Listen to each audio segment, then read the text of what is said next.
नमस्कार, आप देख रहे हैं द बिहार टॉप। मैं हूं आदेशपुरी। बात करेंगे हम बीपीएससी के 67वीं सिविल सेवा और 69वीं सिविल सेवा को लेकर। और 60वीं को लेकर आपको बता दें कि मेंस 12 मई से निर्धारित है और एक उसमें परिवर्तन किया गया है कि जो मेंस का फॉर्म फिलअप नहीं कर पाए हैं उनको दंड सहित या कहें तो विलंब शुल्क सहित 29 अप्रैल तक अपना फॉर्म फिलअप कर देना है। और इसके लिए जनरल कैटेगरी और ओबीसी कैटेगरी के जो अभ्यर्थी हैं उन्हें 1500 रुपये देने होंगे, यानी कि जितना परीक्षा फ़ी है उसका दुगुना फ़ी देना होगा। और आपको बता दें कि 12 तारीख से इनका मेंस शुरू हो जाएगा, जिसके लिए डेट जो है वो अनाउंस हो चुका है। बीच में गैप दिए गए हैं एग्ज़ाम को लेकर, जो यूपीपीसीएस का एग्ज़ाम होने वाला है उसको ध्यान में रखते हुए। इसके साथ साथ आपको हम बताएं कि 69वीं को लेकर महत्वपूर्ण सूचना है और परीक्षा कैलेंडर में अब 69वीं का जिक्र होना शुरू हो गया है।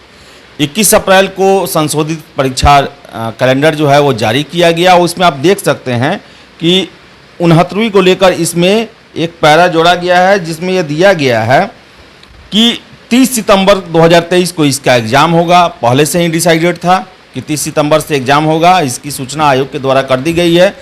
इसके साथ साथ इसमें दिया हुआ है कि रिजल्ट जो है वो 15 नवंबर को जारी कर दिया जाएगा।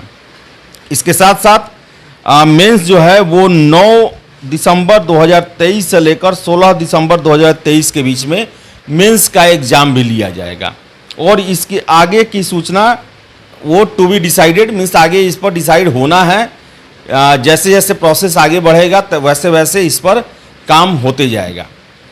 एक चीज़ जो 69वीं के लिए बड़ा ही उस समय सुर्खी बना हुआ था कि 69वीं के दौरान ही जो इसके समतुल्य परीक्षा है, यानी कि बीपीएससी सिविल सेवा के समतुल्य जो परीक्षा हैं जिनमें पीटी लगभग एक ही आधार का होता है, उन सभी को मिलाकर एक साथ परीक्षा लेने की बात हो रही है। आयोग ने इस पर अपना मंतव्य भी दिया है कि हमारा प्रयास है कि हम कंबाइंड एंट्रेंस लें पीटी लेवल तक, जिसमें जैसे सीडीपीओ हुए उसके बाद से जुडिशरी के एग्ज़ाम हुआ और अन्य जो एग्ज़ाम होता है जिसमें पीटी होता है, लगभग एक ही स्टैंडर्ड होता है। लेकिन आपको बता दें कि हमने जब प्रश्न किया था एक प्रेस कॉन्फ्रेंस में, तो अध्यक्ष महोदय ने कहा कि रिक्तियों की सूची जो है वो अगर एक साथ सभी परीक्षाओं की आ जाए तो ये 30 सितंबर से परीक्षा लेना ज़्यादा सही होगा और लिया जा सकता है। उनका कहना था कि अगर मानिए कि सीडीपीओ जो है उसके लिए रिक्ति नहीं आता है या जुडिशरी के लिए रिक्ति उस समय तक नहीं आता है जब इसका नोटिफिकेशन निकालने का समय होगा, तो फिर ये लेना मुश्किल हो पाएगा। यानी कि 69वीं में ये भी संभावना बन सकता है कि केवल सिविल सेवा का भी परीक्षा हो, क्योंकि अन्य का अगर नियुक्ति का रिक्ति आ गया तो उसे ऐड करके फिर कंबाइंड लिया जा सकता है। तो आपको बता दें कि 30 सितंबर डेट फिक्स है और आप देख रहे हैं कि बीपीएससी कोई भी डेट फिक्स करती है तो लगभग उस डेट पर परीक्षा ले ही लिया जाता है, उसमें फेरबदल नहीं किया जाता है या फिर आंशिक तौर पर ही फेरबदल किया जाता है। इसके साथ साथ आपको बता दें कि 67वीं को लेकर हम आपको बताएं कि 67वीं को लेकर अब मेंस का रिजल्ट का इंतजार छात्र कर रहे थे, क्योंकि परीक्षा खत्म हुए लगभग 4-5 महीने होने जा रहे हैं। और इसके बारे में आपको बता दें कि 67वीं में जब प्रेस कॉन्फ्रेंस हुआ था और प्रश्न किए गए थे, उसमें हमारे द्वारा ही प्रश्न किए गए थे कि सर कब तक मेंस का रिजल्ट आएगा, तो आयोग के अध्यक्ष महोदय ने बताया कि नए तरीके से कॉपी की चेकिंग इस बार की जा रही है, ऑन स्क्रीन इवोल्यूशन हो रहा है और ऐसे में बहुत सारे प्रॉब्लम आ रहे हैं। उसको नया नया ये प्रयोग है। इसके साथ साथ जो चेक करने वाले जो टीचर हैं उनका उम्र भी है, ज़्यादा देर तक कंप्यूटर पर देखने में वो असक्षम हो पाते हैं। इसके साथ साथ और एक महत्वपूर्ण उन्होंने जानकारी दी कि जो प्रश्नों का क्रम जो है, जो पेपर स्कैनिंग किया गया है, उसमें ऐसा है कि किसी छात्र ने पहले नंबर पर किसी दूसरे क्वेश्चन का चुनाव किया है तो दूसरे छात्र ने किसी दूसरे प्रश्न का चुनाव किया है। तो ऐसे में इसीलिए आयोग ने कहा कि अब से अगली बार परीक्षा होगा तो उसमें पहले से डिसाइडेड होगा कि आप कौन सा प्रश्न आप किस पन्ने पर देंगे, उसमें पहले से डिसाइडेड होगा। इससे होगा कि स्कैनिंग करने के बाद कॉपी जांचने में आसानी होगी। ये पता होगा कि आप इस पेज नंबर से इस पेज नंबर तक आपने इसी प्रश्न का उत्तर दिया होगा, जो कि इसमें नहीं है, जिसके कारण देरी हो रहा है। और यही कारण है कि आप देख सकते हैं कि जो संशोधित आया है परीक्षा का जो ये आया है उसमें मेंस इनके रिजल्ट और इंटरव्यू सब में TBD लगा दिया गया है, यानी कि टू बी डिसाइडेड।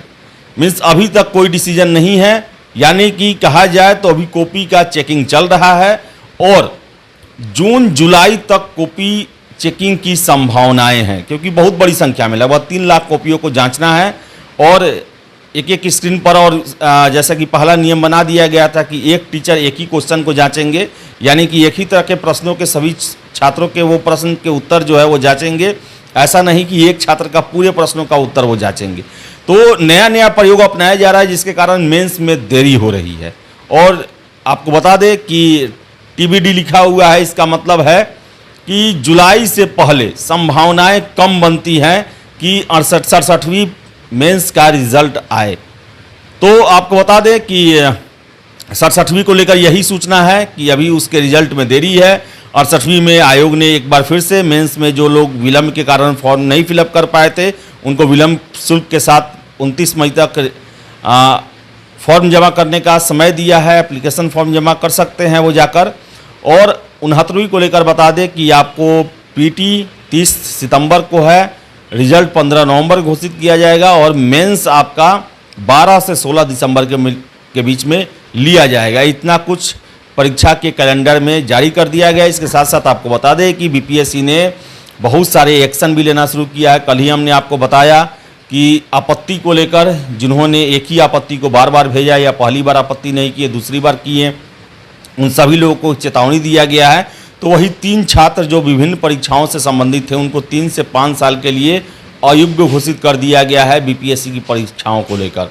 जो अफवाह फैलाने में शामिल रहे हैं या फिर अपने बदले दूसरे को बैठाने में परीक्षा में शामिल रहे हैं, तो BPSC कहा जाए तो पूरे अपने मोड पे है और यहाँ पर परीक्षाओं को समय से पूरा कराने के लिए। और इसके साथ साथ बता दें कि BPSC को एक और बड़ी जिम्मेदारी दी जा रही है, बिहार में शिक्षक की भर्ती करना।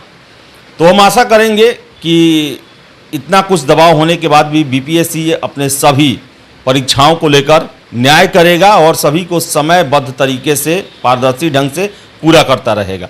तो फिलहाल इस वीडियो में इतना ही। वीडियो पसंद आया तो लाइक शेयर करें, हमारे चैनल द बिहार टॉप को सब्सक्राइब जरूर कर लें। धन्यवाद।